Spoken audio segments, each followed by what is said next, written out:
Okay, welcome back. I just want to go very briefly back to where we were the last time. It's usually a 5-day break between classes, so it's not necessarily a good thing. So we started discussing proportions last time, and I am aware that some of you are a little bit confused.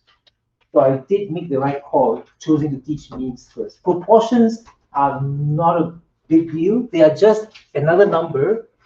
It's just that it's a little bit less straightforward to calculate compared to a mean. It doesn't come as naturally, so just pay attention. Proportions basically deal with whether a certain property is there. So you're not adding up something like a height or a weight or something like that. You're looking at your sample and identifying which people have a certain characteristic that you're interested in. So for example, if you're interested in percentage of Hope students that were born in Michigan, then that's the thing that you measure. So a proportion is exactly that. So if I have 68 Hope students, and I find that 23 of them are born in Michigan, then the proportion of those in my sample who are born in Michigan is 23 out of 68. That's the only difference. The other things are very, very similar. So we're going to skip ahead to the Z statistic. If you remember, we used the T statistic when we were dealing with means. And if you have done your homework, which I think almost everyone did their homework, which was good. You would have done many calculations of the T statistic. That was for me. This is for proportion. And it's very similar, but not exactly the same. So you take your observed proportion, you subtract what the null says it is, and we'll get to that. And you divide by this thing, the standard error. This is a Z. You use a Z table. And I've updated the Z table, by the way. So the best way to do this is actually to revise where we were with our worksheet. I'm going to give you back the other the worksheet that you were dealing with because we didn't finish it the last time. So I want to go over it with you, what we have done so far. So if you go to our scratch pad, we started discussing it there, okay? And that is an excellent place for us to revise. So if you look at written sheet 6, all right, we were on written sheet 6. There's a second part, which I was very happy to see that some groups actually almost completed it already. But I didn't ask you to do that. So today, when I give it, you can check your work, and we'll get it back and discuss the whole thing. So you see, let's say we want to test whether the population proportion, see the word population? That's the same thing like a population. This is a population proportion. It's a proportion that characterizes the whole population of Hope. We want to see whether the population proportion of Hope students for multi-generational is 30% versus, no, it's higher than that. This is a very classic kind of problem that you see. Now, where does this 30% come from? Again, that's a mystery. Maybe it was like that 20 years ago. Maybe another college is like that. So this number is your choosing or my choosing. All right, that's not from your sample data. So you define pi to be the population, and you correctly put it in proportion. See, the word population is followed by some parameter. So far, it's been the mean, but now we've introduced a proportion. So it's a population proportion of Hope students who are multi-generational. See, who are something. There must be some property that you're interested in. And so the null says, see, pi is 0.3. That comes exactly from the words here. And we want to see whether there's any evidence that, no, it's actually higher than 30%. So that's why the logarithm is like that.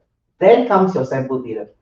We had a sample of 75 Hope students. From those 75, we found that 26 were multi-generational. So that's an easy proportion to calculate, especially with a calculator. You take 26 upon 75. That's yours. So the sample we had about 35% multi-generational. See? So the symbol we use for an observed thing is an English symbol. Again, I looked through your homework. Some students are mixing this up. English letters are for things that you observe. So a proportion PM. All right, you get to see it. Sample size 75 and sample size symbol, everyone knows that. And remember that we want to test whether pi is 0.3. So calculate this z thing. So what are you doing here? This is a difficult formula for me to put on Scratchpad, but let me try. All right. Yeah, very ugly. So never mind. Let me do some corrections. It's p hat minus pi over sqrt pi times 1 minus. Not that bad, actually. Okay, it didn't take me that long. That's it. That's what you're trying to do. Calculate this, and you did correctly, and it was 0.885. Now, I don't know whether you remember last week we had that discussion about what z table we want. I took a poll from this class. His class was quite happy with that one. The other class I was teaching that overwhelmingly wanted an easier z table. So majority wins. So I've actually made an easier z table. So let's go look at our z table, which I have redone to match what the t table was like. So if you go to the z table now, you will see this. Now there's two pages. There's a negative page and there's a positive page. Like that. Remember that p-values are always tail areas. So all that discussion last week, if you remember, about 1 minus, just flush it away. It's gone now. Right? The table has been made easier. So what did we get for our z? 0.88 something, right? Let me check. We had 8825. Now I told you the z table actually cannot go more than 2 decimal places. So just go to 0.88. 0.88. So do you see a 0.1884? What is this? This, according to the picture, is the right tail area. That's the value that you want. P-values are always in the tail, always areas in the tail. So I have made this table look like that. So you go to the tail area, 1894, and that's your answer. That is the p-value. And how strong is this kind of evidence? Now, this kind of p-value gives you basically no evidence against the null. The null stays. Why? It means that getting this kind of z-score happens about 20% of the time. That's what the p-value is. It happens about 20% of the time if what the null says is true. I'll say this again.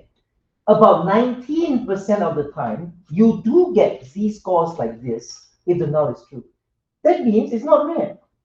That means what the null is saying is sensible. The null is not saying something outlandish that is not supported by the data. The data are giving you something that under the null happens a lot. And so we have no evidence to reject null. I hope that's clear. I don't want to always, this number is more than 0.1, so it goes into the right. Students begin to lose track of what the p-value is actually telling you. So I do want to say, at least for the first few times, the p-value is quite large, about 20%. That means about 20% of the time, you will see this kind of z-score. You will see this kind of data that the null is true. That's why there's no evidence against the null.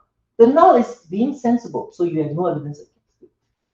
Conversely, if your p-value is really small, it means that the z that you got is very rare when the null is true. So that begins to shed some doubt on the null hypothesis, and that's why you have evidence to say against the null hypothesis. That's the simple fact. Okay, so I hope this rundown has helped you to recap what we're doing. I will now ask you to finish this sheet, which not everyone had the chance to finish. I think I have the seconds. I know some of you, I don't know all of you yet. So let me just pass these out. And if I get it wrong, please correct me. Okay, I think I know some of you. Please, I do apologize. Some groups I will have to ask because I really don't know everyone in the class just yet. Carmen, it is again. Victor.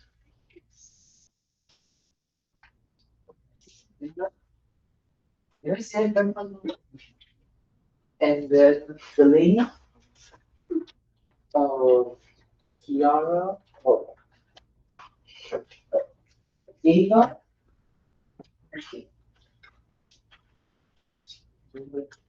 One more group is Christian. Okay. Okay. So I want you now to quickly finish the second part. Did I keep everyone's back? Okay.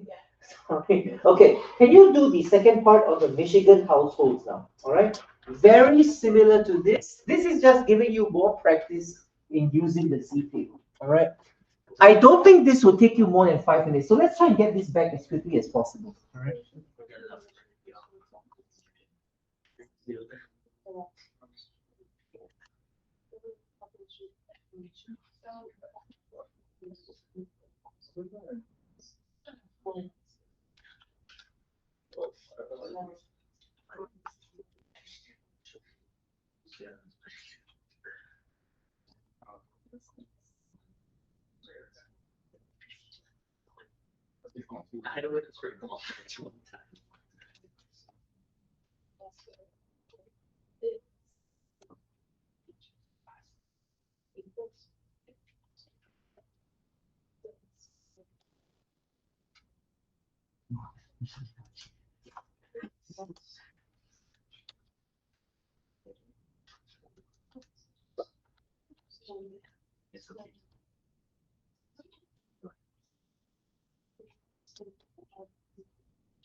So just an administrative note, students have in the past told me that it is easier to find things on Scratchpad if I go in most recent comes first. So I'm rearranging it, okay?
Okay, how are we doing? As usual, I will ask anyone who's willing to start filling in on Scratchpad what answers you have, especially those groups that maybe have already finished it last time. Can I see what your answers were for pi? The definition of pi is the population what?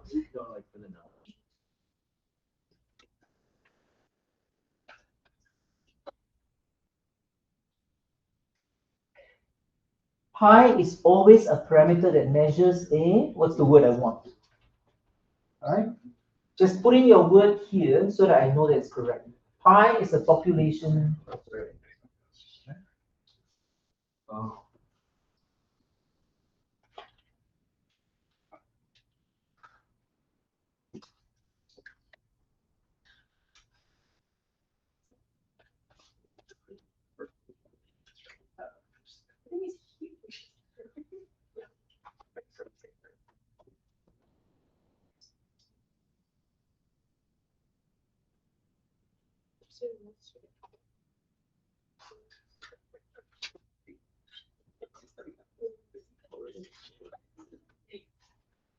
Thank you.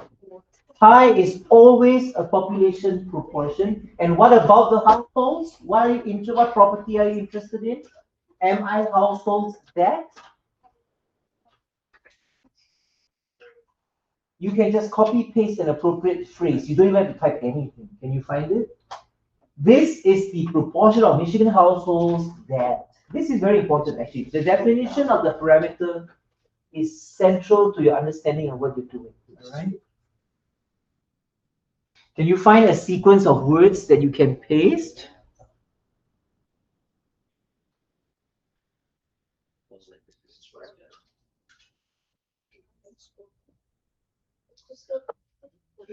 That's right. Notice, don't say anything about the 0.4 here. The definition of a parameter doesn't have an attached value to it. You know why? Because you don't know what it is. You want to test whether it's 40%. But the definition of the parameter doesn't have a number attached to it. I know some of you are getting this.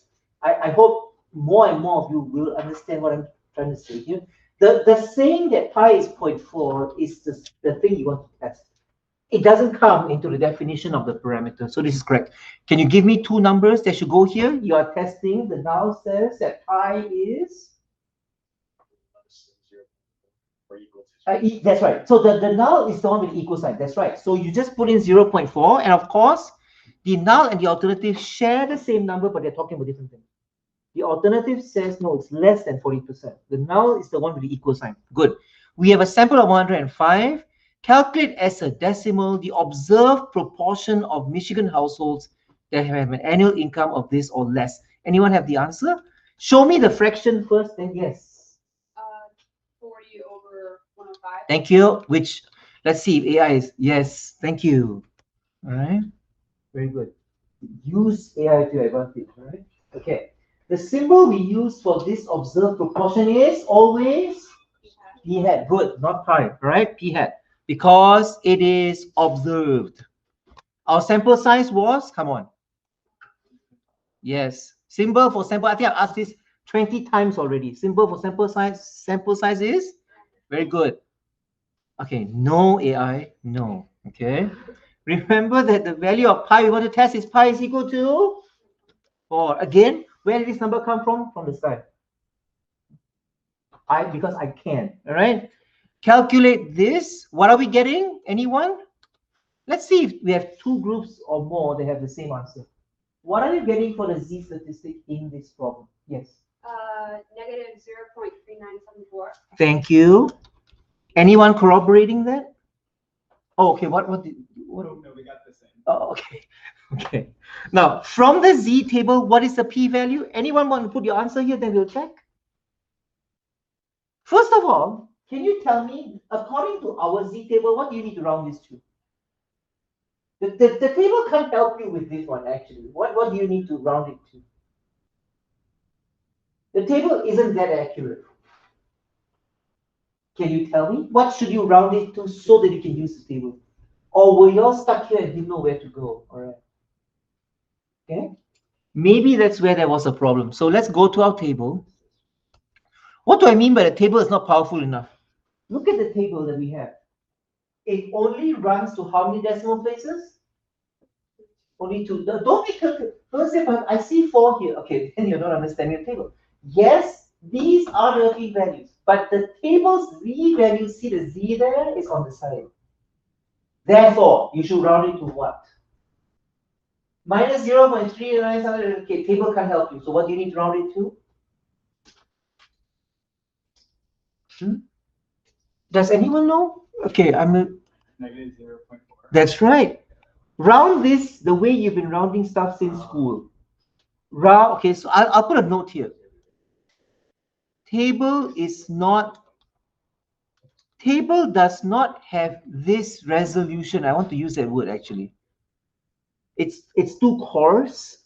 So round to minus 0.4. This the table can help you. So anyone care to tell me what the p-value is before I write it down. Anyone found it? What is it? I see it, so do you see it? All right. When the z is at minus 0.4, what is your p-value? Anyone have it yet? Just type it in, all right? Or tell me, all right? And I will type it in. What is it? 0.3446. Perfect, thank you. Why? Well, here it is. Do you see minus 0.40? Right, minus 0.3446. So what am I saying? 0.3446. Right, that's it. P-value cannot be negative. That's it. So with this kind of p-value, it's pretty large. This kind of z statistic happens about 35% of the time when the null is true. Therefore, is there any evidence against the null? No. See, I'm so glad that you all are actually understanding what the p-value is telling you without having to consult a chart and see that, oh, I don't really know what the p. I hope you know what the p-value is saying. That's why I've tried to stress it a bit more and more. Is this okay? That's it. So let's go back to our slides and finish up. Now we were, see, okay, I didn't even have to show this chart. I'm so happy. I actually don't like this chart because it shows that sometimes students don't understand what evidence is. They just treat it as a referee. This is just a chart showing you what is considered a big p-value. Anything more than 0.1 is considered quite big and quite common, basically. All right. That's why we started the semester talking about Galton board and what's common and what's not. It's all related. So let's go to this important note here. This is something that I have not been able to give enough examples on. And so I want to talk a little bit about this right now. There are people who teach introstat who actually start by this kind of abstract population thing, which I think is not the best idea. That's why I have revolutionized how I teach this course this time. I started with the means, and I think that's helped. Then only I went to proportions, and I started with concrete proportions that you can at least put your hand on. Like, what's the fraction of people born in Michigan? Now, we are now going to enter into a zone. It's still a proportion, but it's abstract. Let me tell you why. I tried to allude to this. Not all proportions are based on physical things like hope. The previous example we worked on, Michigan households, was still something physical. Yes, you're measuring whether your annual income is less than 40K. That's not a physical thing, but it is based on a physical population of households in Michigan. This kind of proportion is still a proportion, but it is not based on a physical thing. All right? Some populations are abstract and infinite. And that's why I didn't start with this.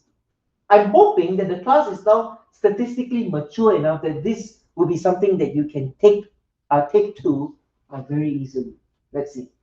Here's an example. What is your true, now I'm going to introduce this word long run. True, long run, population, all the same. All right? What is your true lifetime free throw proportion of success? And I'm talking about basketball. Do you realize, first of all, this is a proportion? Right? It's a fraction of times you make the basket. Do you agree that the throws you could make form a population? See? But it's abstract. It's not people, it's not things, it is trials. That forms an abstract infinite population. So you have to be very, very careful. But it's a proportion. It's all the free throws you could ever do in your lifetime is an infinite set. There are infinitely many observational units you could consider. In fact, can someone finish this sentence? What are the observational units here? Anyone want to try this? It's not the ball, let me tell you. It's not the basketball. It's not. What is the observational unit here? Anyone want to give this a try before I tell the answer? Yes. The free throws? Yes. It is the trials, the free throws, the attempts. That's right. That's why it's abstract. It's not the ball. Okay? Don't say I'm looking at the ball. Well, I know you are, but you're measuring the attempt. So you're right. The observation unit here is each free throw attempt you ever make. It's a population, but it's infinite and it's abstract. You can't touch it. All right. And so this, some professors feel that this is more intuitive than a physical population. Maybe for some people, I don't think so. And so I have turned everything around now. I'm teaching everything in reverse. I don't know whether you realize. This used to be taught in order 1, 2, 3. I'm teaching in 3, 2, 1 now. So I left the most abstract thing for the end. All right. So the good news is this: whether the population is a physical one or an infinite one or an abstract one, all the things I've told you apply. You just need to be careful of what the population is.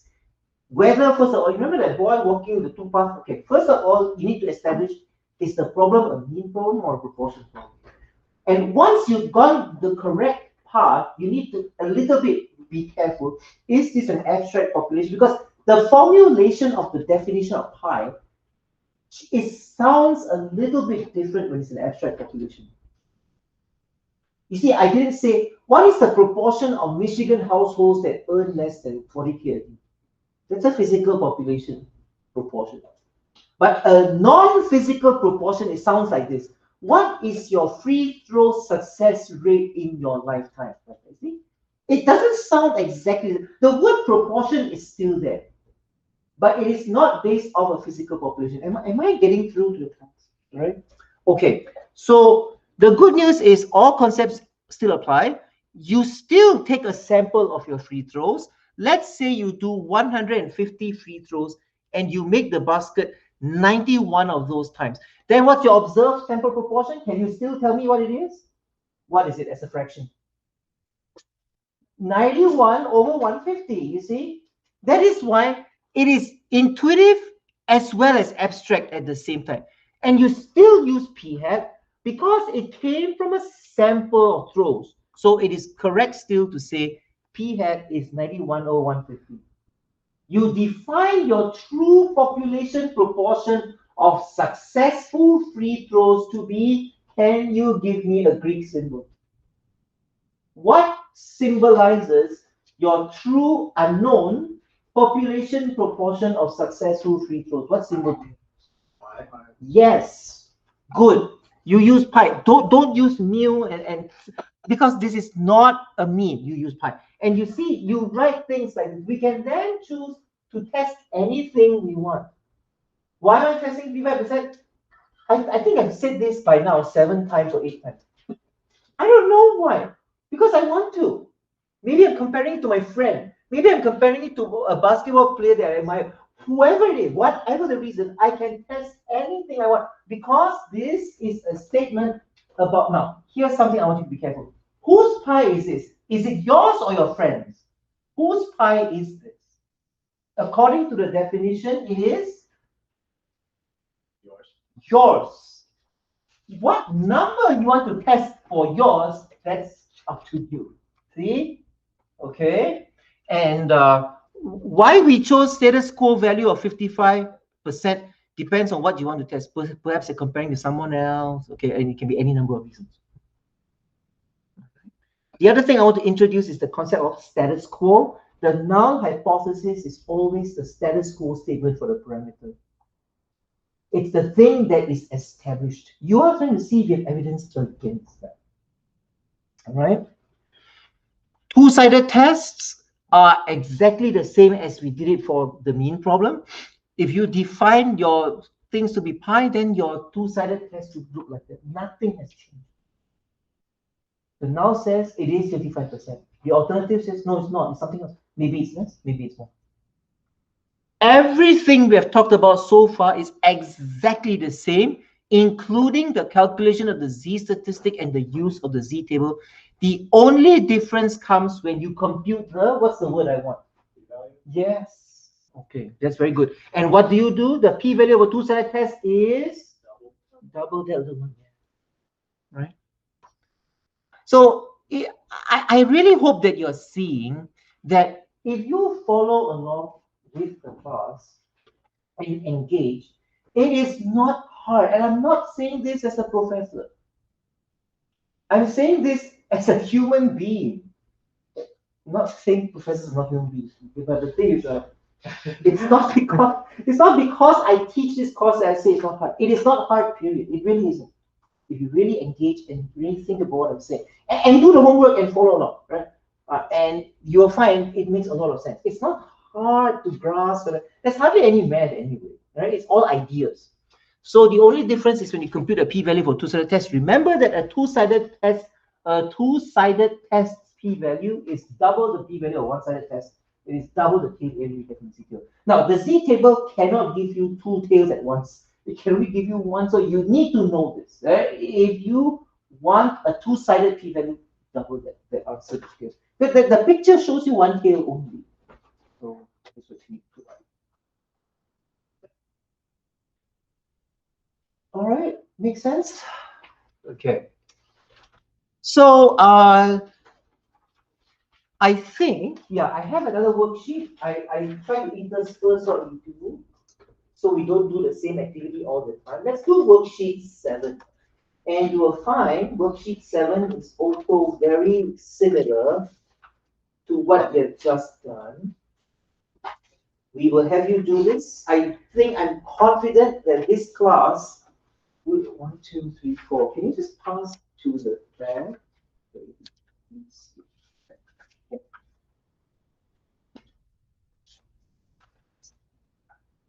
And please tell me if I gave out too many.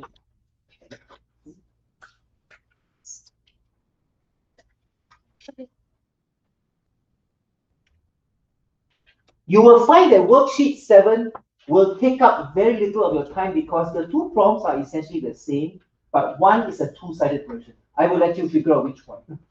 Okay.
All right. So if you're smart about it, I don't even mind. You don't have to fill in everything that's the same in the second part. Don't waste your time. Only fill in things that have a slight change. All right. I would rather you did that because that will show me that you really do understand what you're doing. I'm going to paste this onto Scratchpad. And then we'll work on it together.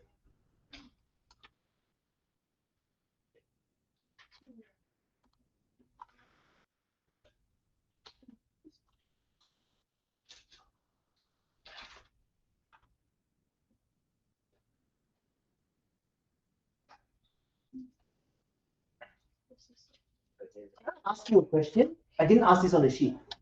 Is this an abstract population or are there physical things that you can see? Is it a physical population or that the proportion is interested in? Yes, it is. Who is the who? What are the observational units? Anyone know?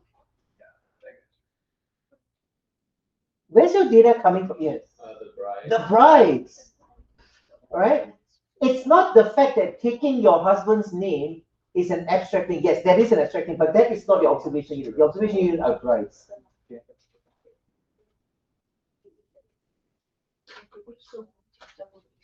Okay, are you happy with your answer yet? If you are done, can you start filling this in as usual? All right.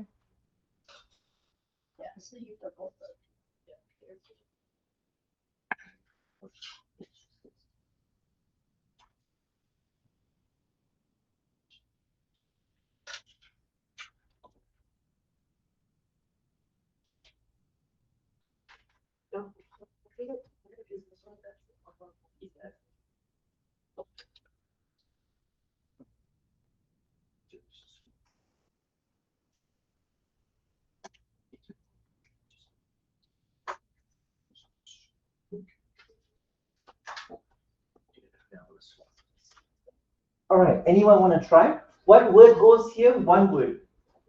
Yes. Okay. And what about the US brides? I know this is quite simple for some of you, but humor me because I want to get this across. What about the brides are you interested in? What characteristic are you interested in? Yeah, who don't. All right. Now, I must say this, okay? You must pick a side and stick to it. Don't change the definition to what's the proportion of brides who do take their husband's last name. Actually, if you have done the problem for not taking last names, the one about taking last name is the reverse problem. You don't do the problem again. All right? You're saying the same thing. Right? You know what's that candy Twix? Well, what's their slogan? Pick a side. Right? So you pick a side. Are you talking about not taking your husband's last name or taking your husband's last name? Pick a side, stick to it, don't change. So pi is the population proportion of US brides who don't take their husband's last name.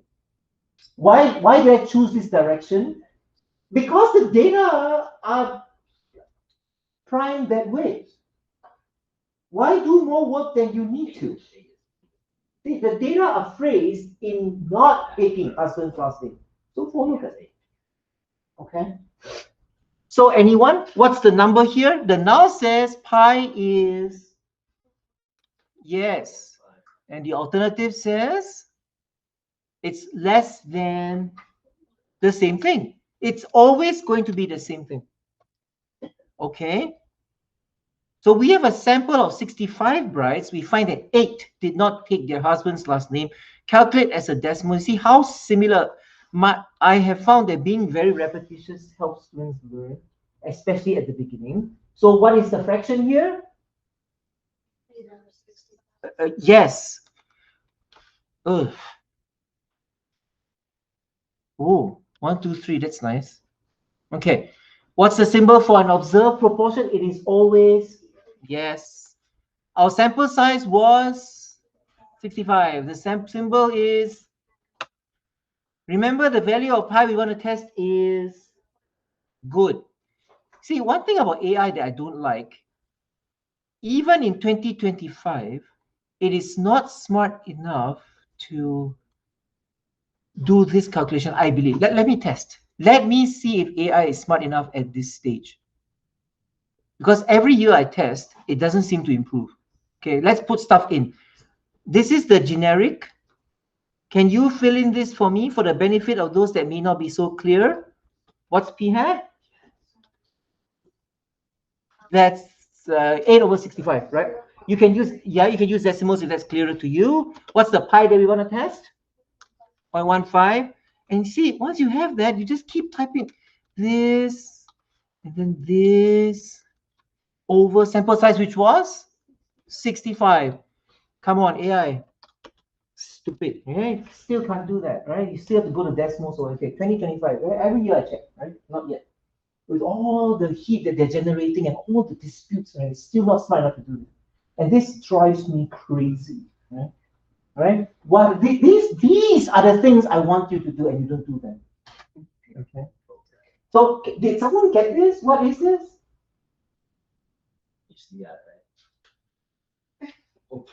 Although I must say, I think this is AI within Google Doc. I am sure if you went to Google, you get the answer even pre-AI. Okay, what is the answer to this? Come I did not calculate this, so I don't know. Right? Negative 0.6073. 6073, thank you, which we will round to, because we have to use a z table, right? Negative 0.61. Very good, thank you. Good.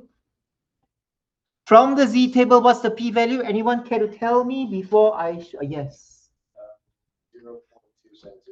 2709. Let's see. Thank you. So let's see. 61 negative 0. Yes. Do you see it? Yes. I just have a question. So when we're finding it in the Z table, do we only round to the second decimal point? Okay. And you do that, you know why? Because this table is only accurate to 2 decimal places. It can't go. Okay. So it's always just round to the. That's right. But I do encourage you, when you do your calculations, still work with higher. Only round when you have to. Okay? Don't, because you know why? I do have tolerances built into homework, but homework is graded by a computer, and as you've seen, computer can be stupid. So try to use higher accuracy, but you have to round for this table because the table just it's just not going to help you having more decimal places. Okay, so that's right. How strong is this kind of evidence? None at all. Okay. So we basically say that there is no evidence against that. In other words, getting a sample like 8 people out of 65 who didn't change their name is not unusually far from 15%. It does back up the 12.3% in your sample that didn't change the name. It's not, oh, that's so far from 15%. You see, that's why statistics is important. 12.3, 0.123 is 12%. 12% is less than 15%, but it was not what we call a statistically significant result. Oh, I forgot to mention that term. Okay, never mind. So basically, it just means that the evidence is just not great. It's too close. 12% is not that far away from 15 for you to make an announcement and say, oh, look, I found something that I want to write about in some sociology journal or something like that. You can't see it. And I'll tell you why I picked this topic. Because I'm not from America, I'm sure you can tell. And so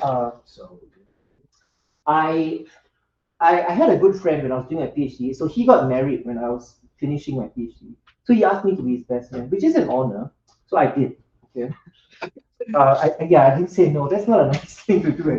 Please be a better no. I don't want to. Okay. So and the thing is, this culture of changing names, or women basically taking their husband's or potential husband's name, is something that has intrigued me because outside of America and Europe, it's not done. It's only an American and European thing. And I found out that it is something that doesn't just happen unofficially. It is a legal thing. I didn't know that. During the wedding ceremony, there was actually someone who was legally changing my friend's wife's name. So before the wedding, I did ask him, I said, is your fiance going to take your name? He said, yes, like that, yes. I said, oh, okay. Why is that important to you? He couldn't give me an answer. He said like, oh, it shows that they want to be a part of your family and all that. I said, well, doesn't it work the other way as well? Don't you want to be a part of hers, right? And so there's no good reason. So he did a classic whataboutism. He said, well, if you got married, wouldn't you want your wife to take your name? I said, I didn't ask you that. All right, so don't play with people who are doing PhD. Okay, so I was saying, I said I'm asking you, why is it important to you? And he could give no reason. And to me, it is something that is a cultural phenomenon which I cannot fully explain. Because as a statistician, women taking husband's name is a disaster. You know why? Information is lost, and that is a statistical sin, right? Yes, you can check a person's last name, maybe for a few generations, but let me tell you, a couple of 100 years from now, that information will be very hard to find. Okay, so from a loss of information point of view, that is something that's so, because to me, yes, even in Malaysia, there is some cultural thing where you do become Mrs. X. If you marry Mr. X, they do call you Mrs. X. But you do not formally change your name like here to really say X. You are still Ms. Y actually until in Chinese culture, which is my heritage, I'm not from China, but historically my ancestors were. Do you know it's considered taboo, to drop your family name and adopt your husband's family name? It is unthinkable. Yes, you are married to him, but you don't change your name for him or anyone.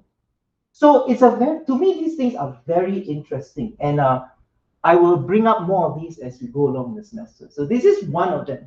In fact, when I was really young, I used to watch. Everyone watches American TV shows because they're very pervasive, and I'm one of those rare people that watch the credits. Most people go to the bathroom, but I watch the credits. So I would sometimes see, and books as well, why do so many at that time I was a small boy then. I thought, why do so many brothers and sisters collaborate on things? Right? Because they share the same last name. I didn't know that they were married. I'm not kidding. So I'm like, okay, why? That's kind of odd. Why do they end up doing it? I didn't know that they were actually married. So what I'm saying is it is an unusual thing and it's a cultural phenomenon. In fact, I think this 15% is an informed fraction. I think this is overall average over the US. I think in some regions in the US, like in the Midwest, it's almost 0% that don't take their husband's name. Am I correct? See? Nowhere near 15%. I think it depends on which part of the US. I think in the Midwest, where I was when I was doing my PhD, it is almost 100% that the wife hates the husband's name. And so I just find these things very, very interesting because it's very different. All right. Okay. Let's very quickly finish this part. Do you realize that nothing changes except the alternative? Now you just put this in. I'm not even going to ask you to fill all these things. Can anyone tell me what was the p-value of the test? What is it? You don't even have to give me the number. Just say, what would you do with the old answer? You double it. So I'm going to do that. I'm not even going to ask you to take your calculator and tell me what this is because the p-value is already humongous, but you just double it. That's it. There is still, of course, no evidence. If a one-sided test had no evidence, how would a two-sided test have evidence? Because a two-sided test p-value is double that. So none. Very good. All right. I will now give us another written sheet, which is your first try at an abstract population. All right. I realize that's very important as well. You might see some of your friends from other sections talking about abstract populations. So I don't want you to be in the dark about this. So I'm going to introduce an abstract population for you to try. All right. Now I apologize if the printing is not very clear. The toner needs to be fixed. So it's not the best today, but I think it's still usable.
again, I really hope these are not going to take you that long because we have done so many examples. But these are abstract populations because they're talking about free throws, and they are also talking about long run proportion of questions you get correct. That's not a physical thing, it's a score.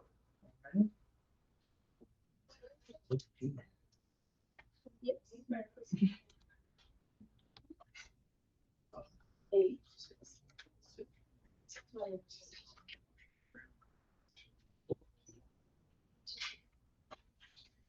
isn't this the two sides? Yeah. Oh, but we don't want that. Yeah.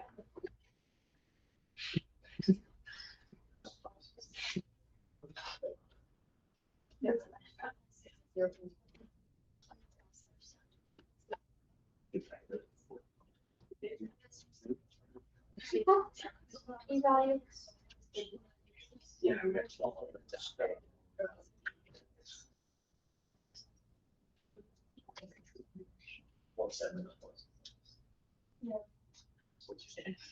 Anyone want to copy and paste words into here? What is pi?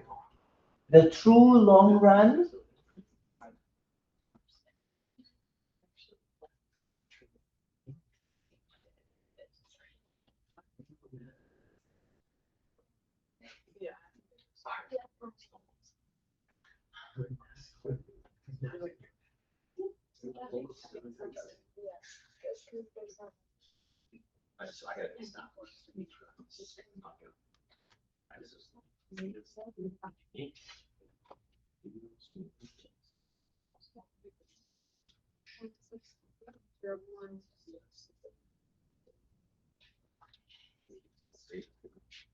That's right.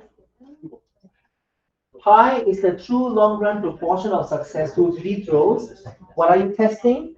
Whether your long run proportion of successful, not your actually, for this person, whether that person's long run proportion of successful free throws is 0.8 versus what? Not 0.8, right? So remember the symbol for this? Anyone remember the nerd symbol? This one. Okay. Okay. Calculate as a decimal the observed sample proportion. Give me a fraction first. Yes. Which is this? Good. Wow, another nice 79. Okay. And this is? What's 789? P hat. Good. Sample size was? 175. Symbol is? And remember that with the pi we want to test is? That's right. Calculate z. Okay. Anyone have the z? I'm not even going to paste the formula anymore. What did you get for z? Sorry? 352. Okay. Which we round to? Oh wait, no. I got the wrong. Oh, that's the p-value? Okay. Yeah, we got negative 0.37797. Okay, thank you. So let me paste this here. Negative 0. What? 37797. Okay, that's very accurate. Okay, which we round to. Yes. So let's check. Minus 0.38. Yeah, 352. Did you get that? Okay. Yes. That's right. Okay. So what kind of evidence do we have? None at all. Okay, very good. Which means getting a score. Okay, which means what? Yes. What if we have to double that since it's two sides? You're right. Thank you.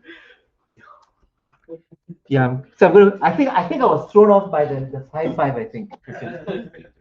Yeah, let's put the blame on something else. Okay. So 2 times that, right? Yes, because it was a two-sided test. Anyways, okay, but yes, technically yes. Correct? Good. Okay. Now, I'm very interested to see whether you know how to do this one. Let's say we want to test the hypothesis whether your friend guesses on true-false test that he takes, or that your friend is not guessing and did study. So if we define pi to be the long-run proportion of questions your friend gets correct, I hope you realize that this is actually something that you also don't know. How would you know your friend's proportion correct on a true false test? It's something long run, you don't know, so we're going to test it. So what does the null say? Your friend is guessing. If someone can give me the number here, that will make my week, actually. Yes. Why? A true false test is a 50-50 scenario, correct?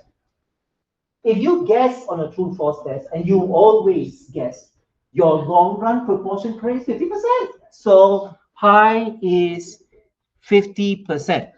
Again, I'll tell you this. There are many sections of statistics. I seem to be talking smack about all the other sections. I'm so sorry. But they deal with pi equals 0.5, in my opinion, way too much of the time until students think that pi is always 0.5 in the norm. That used to happen to students of mine because I used to follow. So I've changed everything and I introduced 0.5 at the end. Yes, but in this case, it is. Why? Because a true false test is like that. If you guess on a true false test in the long run, you get 50% correct. What is the hypothesis that says your friend is smart? Isn't it saying that in the long run, you get more than 50% correct? Right? If you do study, you expect that you would get a score better than 50%. And that's the alternative. So why am I doing this? Because not everybody phrases the proportion in exactly the very straightforward way I've done for the free throws. Sometimes people phrase it as, are you guessing on the test? Stuff like that. You need to interpret that to write this. That's why this is a very important worksheet for you to do. We have a sample of 85 questions. Your friend took, he got 54 correct. Calculate as a decimal, fraction first. What is it? Quickly, right? Something over something what? What is the fraction your friend got correct? 54 out of 85, which is 0.635. Good. The symbol we use is always p hat. Sample size was 85. Symbols and calculate z. Anyone have the z yet? What is the z stat here? It's not negative this time. I believe it's positive.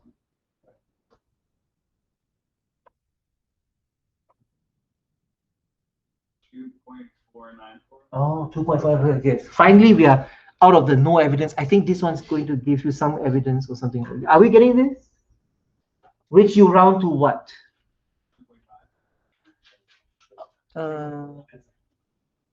Oh yeah, okay. This is actually a good thing this has happened.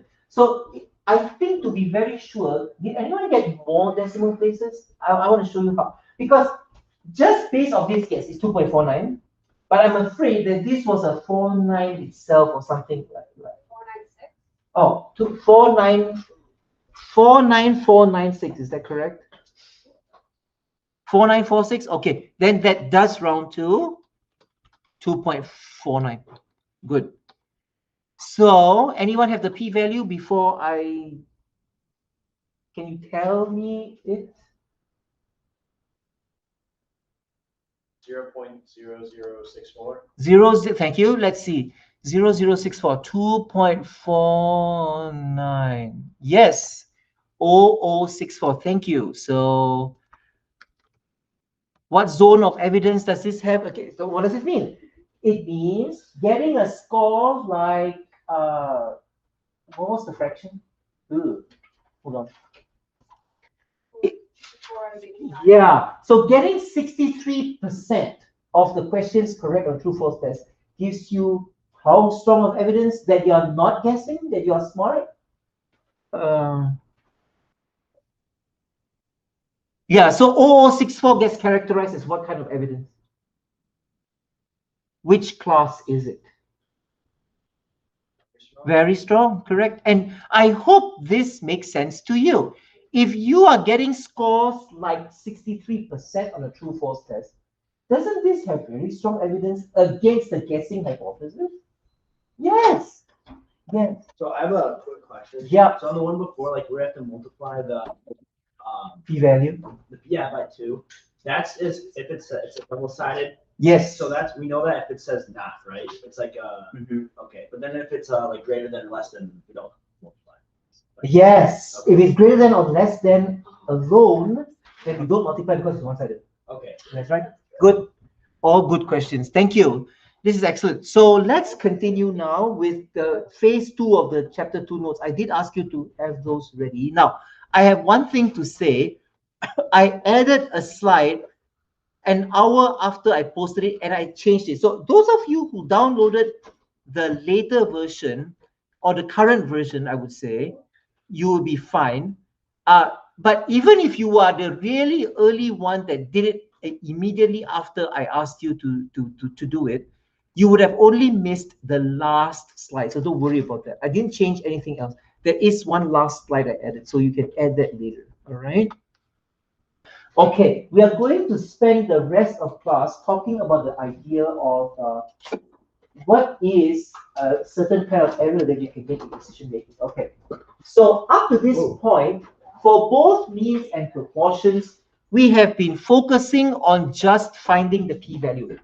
Haven't we done this like 5 or 6 times this afternoon already? All right. The p-value always helps us measure the strength of evidence against what? The p-value led you to say that you have evidence against, whether we have or don't have evidence against. Null hypothesis. Yes, against the null. These are important. Okay. So the p-value is the probability of getting the kind of z stat or t stat, or even more extreme than what we got, if the, can you finish this sentence first of all? The p-value is the chance of getting the kind of z stat or t stat that we got, or even more extreme, if the, what? Does anyone know? This is a very important if. How likely are you to get this kind of score if the, okay, this one is something to consider, right? If the null is true. Because all these things are evidence against the null. If the null is true, how likely are you to get that kind of thing? Now, why have I left this blank? The t stat is for what kind of problem? Mean or proportion? Mean. And this one I have no slide for. You write it in. The z stat is for what kind of problem? Proportion problem. That's right. So the definition of a p-value is the same, whether it's a mean problem or proportion problem. It's just that the stat that you use is different, the table you use is different. All right. This is why p-values are always tail. What's the word I want? Very good. P-values are always tail areas. We either find a p-value from a t-table for proportion for mean problem, or z-table for a proportion problem. All right. Okay. So you may have noticed that the strength of evidence approach never tells the reader whether to reject or not reject the null.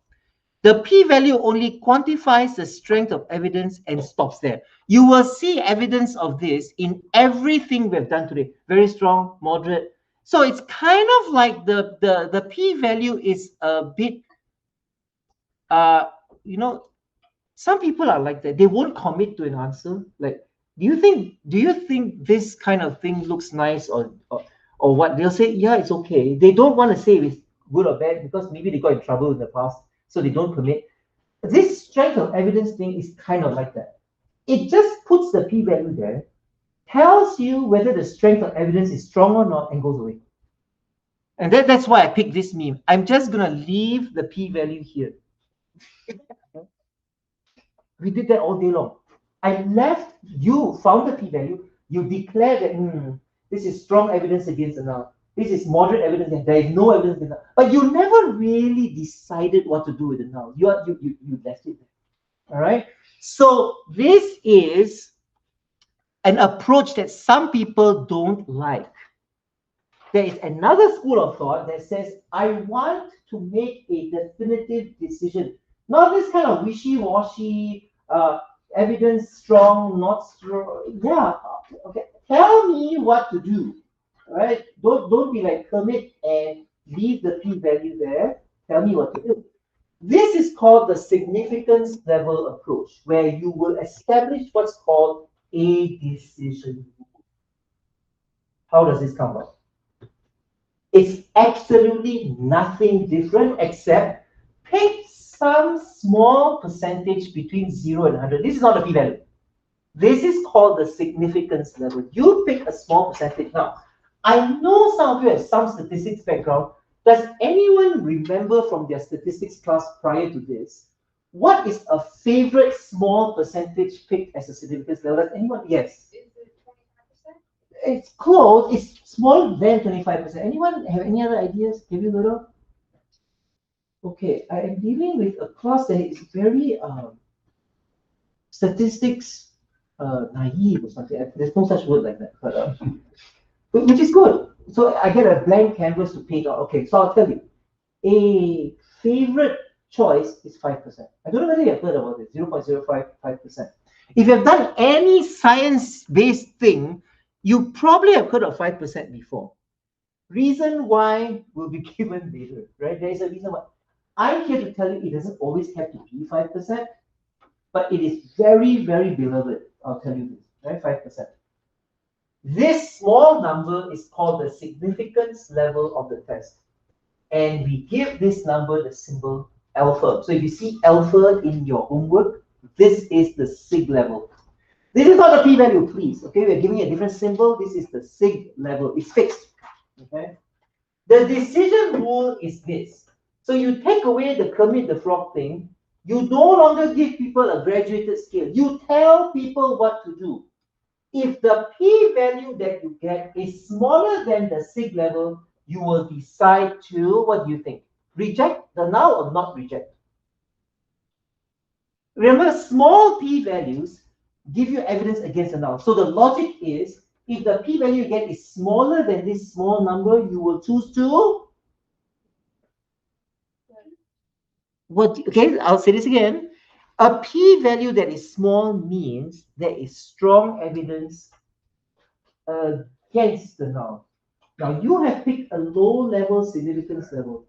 If your p-value drops below that, you should decide to reject or keep the null. What do you think? Reject. All right, you reject. This is your decision rule. If the p-value is smaller than the sig level that was picked, you will reject the null. But if it is larger than that, you will decide not to reject the null. That's your decision rule. And this definitively tells people what to do. Get your p-value, so nothing has changed. You do the whole process, get your p-value, and then check.